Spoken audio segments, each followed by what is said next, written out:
घर को त्यागने के पश्चात सिद्धार्थ गौतम परम सत्य की खोज में भटकते रहे। सन्यासी वेश में वे अपने समय के प्रसिद्ध और नामचीन तथा धर्मगुरुओं के पास गए। सिद्धार्थ ने उन ऋषियों मुनियों से उनके ज्ञान की बारीकी और गहराइयों को समझा। उनकी जिज्ञासा, उनकी उत्सुकता उन्हें अनेक आश्रमों में खींच ले गई। परंतु सिद्धार्थ की असामान्य प्यास को शांत करने के लिए इन ज्ञानियों के पास कुछ भी नहीं था। उनके दर्शन, उनके विचार सिद्धार्थ को संतुष्ट नहीं कर सके। वह जिसकी खोज में घर से निकले थे, उसका पता उन्हें अभी तक नहीं मिला था। सिद्धार्थ को जो भी मार्ग सुझाया गया, उन्होंने उसका अनुसरण करने का पूर्ण प्रयास किया, किंतु उन्हें कहीं संतोष नहीं मिला। इस तरह सिद्धार्थ ने 6 वर्ष तक कठोर तप किया, स्वयं को खूब तपाया, अन्न त्याग कर दिया। वो कमजोर हो गए, पेट पीठ मिलकर एक हो गए, पसलियां उभर आईं, उन पर से मानो मांस हट गया। फिर भी उन्हें परम सत्य की प्राप्ति नहीं हुई। उपवास और तप सब व्यर्थ जा रहा था। सत्य का छोर भी उनके हाथ नहीं लगा था। इसी अवस्था में वो निरंजना नदी के तट पर एक वट वृक्ष के नीचे आ बैठे। वह सुंदर और शांत स्थान उन्हें अपने लिए उचित लगा। वे ध्यान में लीन हो गए। तब वहां एक ऐसी घटना घटी जिसने मानवता के इतिहास का एक नवीन अध्याय लिख डाला। वही पास ही में उरुवला का सेनानी गांव था। यह वट वृक्ष इसी गांव के बाह्यांचल में स्थित था। सेनानी गांव में इसी नाम का एक संपन्न सम्मानित गृहपति प्रमुख निवास करता था। उसकी सुजाता नाम की एक पुत्री थी। सुजाता बेहद सुशील और सुंदर थी। धर्म कर्म में उसका काफी समय व्यतीत होता था। वह गांव के बाहर स्थित इस वट वृक्ष की रोज पूजा करती थी। उन दिनों की प्रथा के अनुसार वो वट वृक्ष को देवता मानती थी। बहुत श्रद्धा थी, बहुत विश्वास था उसे अपने वट देवता पर। सुजाता जब विवाह योग्य हो गई तो उसके पिता ने और गांव के बड़ों ने भी उसके योग्य वर की खोज शुरू कर दी। संकोची स्वभाव के कारण सुजाता किसी से इस बारे में कुछ नहीं बोलती थी, परंतु मन ही मन वो यह तो चाहती ही थी कि उसे योग्य वर मिले। ऐसा युवक चाहती थी जो उसके सपनों का राजकुमार हो, परंतु वह यह भी चाहती थी कि उसका वर सुशील हो, सदाचारी हो। अपनी इच्छा उसने वट देवता के सामने प्रकट की। उसने वट देवता को यह वचन भी दिया कि अगर उन्होंने उसकी प्रार्थना स्वीकार कर ली और उसे उसकी इच्छा का उचित उत्तर मिल गया तो वो उन्हें भूलेगी नहीं। सुजाता ने वट देवता के सामने श्रद्धावनत होकर धीमे स्वर में कहा, हे देव, मुझे एक योग्य वर दें और यह वरदान दें कि मेरा प्रथम बच्चा पुत्र ही हो। यदि आपने मेरी यह प्रार्थना स्वीकार कर ली और मेरी मनोकामना पूर्ण हो गई तो मैं वचन देती हूँ कि आपको शुद्ध दूध की स्वादिष्ट खीर का भोग लगाऊंगी। वो नियमित रूप से वृक्ष देवता की पूजा करती रही, मन्नत मांगती रही।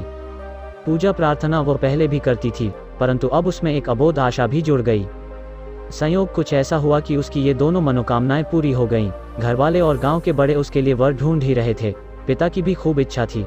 उनके यहाँ धन की कोई कमी नहीं थी, समृद्धि थी, संपन्नता थी। सुजाता की रूप राशि अत्यंत निर्मल थी। जो भी उसे जानता उसके गुणों की प्रशंसा करता था। रिश्ता मिलने में कोई मुश्किल होनी ही नहीं थी और हुई भी नहीं। सुजाता जैसा वर चाहती थी उसे वैसा ही वर मिला। वह उसके सपनों का राजकुमार ही था। सुशील, सुदर्शन, समस्त गुणों से युक्त, उसमें किसी बात की कमी नहीं थी। सुजाता को अपने पति का प्रेम भी पर्याप्त मिला। दोनों युवा थे, दोनों सुंदर थे, जैसे एक दूसरे के लिए ही बने थे। इस जोड़े से किसी को भी जलन हो सकती थी।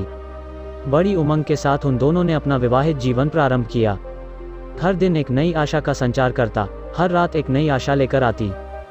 हंसी खुशी के इस वातावरण में वक्त का पता ही नहीं चला। वो पंख पसारे तीव्र गति से उड़ता रहा। इसी बीच न जाने कब सुजाता ने गर्भ धारण कर लिया। कल की वो चंचल बालिका आज स्वयं एक प्राणी को इस लोक में लाने वाली थी।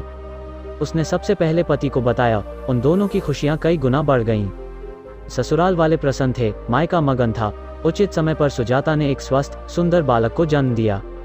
उसे तुरंत वृक्ष देवता का ध्यान हो आया। उसकी प्रार्थना सुन ली गई थी। उसकी मन्नत पूरी हो गई थी। अब वह भी अपना वचन निभाने से पीछे नहीं रहेगी।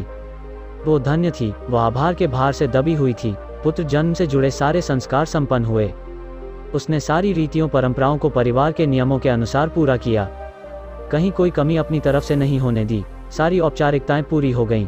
तो सुजाता ने वृक्ष देवता की सुध ली। सुजाता के मायके में अनगिनत गायें थीं। उसके पिता संपन्न गोपालक थे। गोधन के मामले में भी बेहद संपन्न थे। सुजाता ने श्रेष्ठतम गायों का दूध जमा किया। इस शुद्धतम दूध को और गाढ़ा करने के लिए उसने उसे खूब पकाया। इस गाढ़े दूध में सुजाता ने सर्वोत्तम गुण वाले चावल और अन्य मेवा सामग्री डाली। उसमें मिठास मिलाई। उसमें उसकी आस्था की, उसकी अपार श्रद्धा की मिठास भी घुली। सुजाता बहुत चाव से अत्यंत धैर्य के साथ खीर बनाने में लग गई। उसकी लगन देखने योग्य थी। शायद ही कभी उसने इतना अधिक श्रम किया था। लाड़ प्यार में पली बड़ी सुजाता को कभी इसकी जरूरत ही नहीं हुई थी। घर में नौकर चाकर थे, परंतु यह कोई ऐसी वैसी बात नहीं थी। उसके वृक्ष देवता की वंदना का विषय था। किसी और पर कैसे छोड़ सकती थी वह इस अति महत्वपूर्ण कार्य को।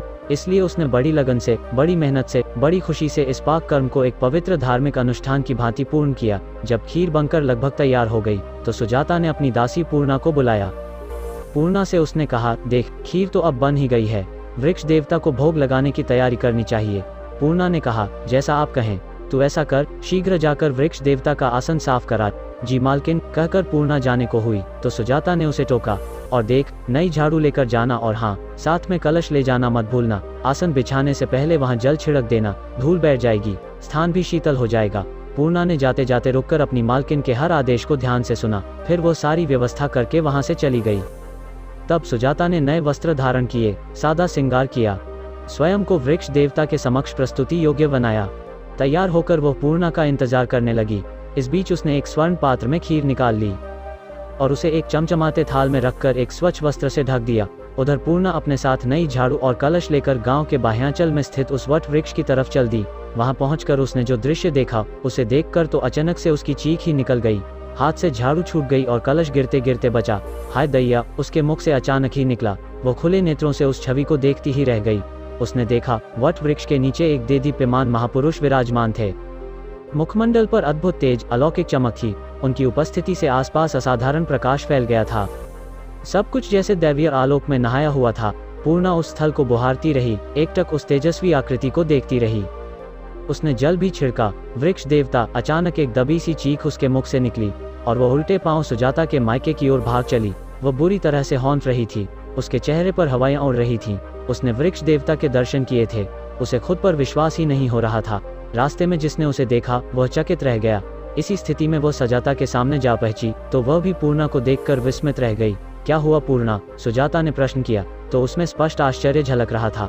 मालकिन, वह वट देवता। उसके मुख से शब्द नहीं निकल रहे थे। वट देवता? क्या वट देवता? सुजाता की समझ में कुछ नहीं आया। जी मालकिन, वट देवता। और उसने सुजाता को वह सब कह सुनाया जो उसने अपनी आंखों से देखा था। क्या कह रही है तू? जी मालकिन, मैं बिल्कुल सही कह रही हूँ, वे वट देवता ही हैं, साक्षात उतर आए हैं वृक्ष से। अब तक पूर्णा सहज हो चुकी थी, शांत हो चुकी थी।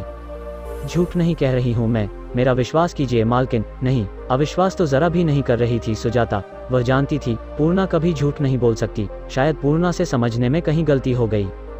सुजाता ने मन ही मन यह निश्चय किया, शेष वो वहां जाकर स्वयं देख ही लेगी। चल मेरे साथ। सुजाता के मुंह से निकल गया।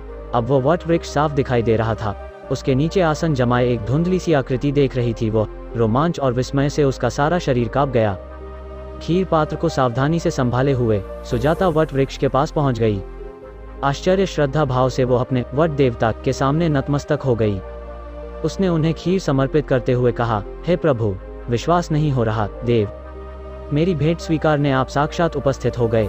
हाँ प्रभु, आपकी अनुकंपा से मेरी दोनों इच्छाएं पूर्ण हो गईं। आपको कोटि कोटि धन्यवाद, आपका कोटि कोटि आभार, आपको कोटि कोटि नमन। हे वट देवता, मैंने आपसे 2 प्रार्थनाएं की थी और आपने दोनों को ही पूर्ण कर दिया। धन्य है प्रभु। उसने थोड़ा रुककर फिर कहा, हाँ प्रभु, मैंने आपसे योग्य वर मांगा, आपने मुझे मनचाहा पति दिया। मैंने आपसे मन्नत मांगी कि मेरी पहली संतान पुत्र हो, आपने मुझे एक स्वस्थ सुंदर बालक दिया, और अब मैं अपना वचन पूरा करने आई हूँ। मैंने आपसे कहा था न कि प्रार्थना पूर्ण हो जाने पर आपको शुद्ध दूध की स्वादिष्ट खीर का भोग चढ़ाऊंगी, तो मैं आ गई। अब वट वृक्ष के मूल में आसन लगाए बोधिसत्व सिद्धार्थ ने अपना मौन भंग किया। किस मन्नत, किस वचन की बात कर रही हो तुम पुत्री? और मैं कोई प्रभु नहीं, मैं तुम्हारा वट देव नहीं हूँ, मैं तो तुम्हारी ही तरह एक मनुष्य हूँ। क्या कह रहे हैं देव? हाँ पुत्री, मैं तो स्वयं सन्मार्ग का यात्री हूँ, मैं तो स्वयं परम सत्य की खोज में निकला हूँ, मैं वट देवता नहीं हूँ। बोधिसत्व का स्वर अत्यंत कमजोर परंतु सुस्पष्ट, सुमधुर, सुकोमल था, जैसे शांति आनंद का झरना प्रवाहित हो। सुजाता का तो तन मन भीग गया। इतनी धीर गंभीर, इतनी सांत्वनामयी वाणी, वट देवता नहीं तो और कौन हो सकते हैं? यह आप जो भी हैं, इसे स्वीकार करें, इसे ग्रहण करें प्रभु, और मुझे धन्य करें, इसे अस्वीकार न करें महामुनि। बोधिसत्व सिद्धार्थ ने प्रसन्नतापूर्वक सुजाता की खीर ग्रहण की। इसके तुरंत पश्चात उन्हें बोधि लाभ हुआ और वे बुद्ध हो गए। इसके साथ ही वे अमृतत्व के पद पर बैठ गए। इसके साथ सुजाता भी अमर हो गई।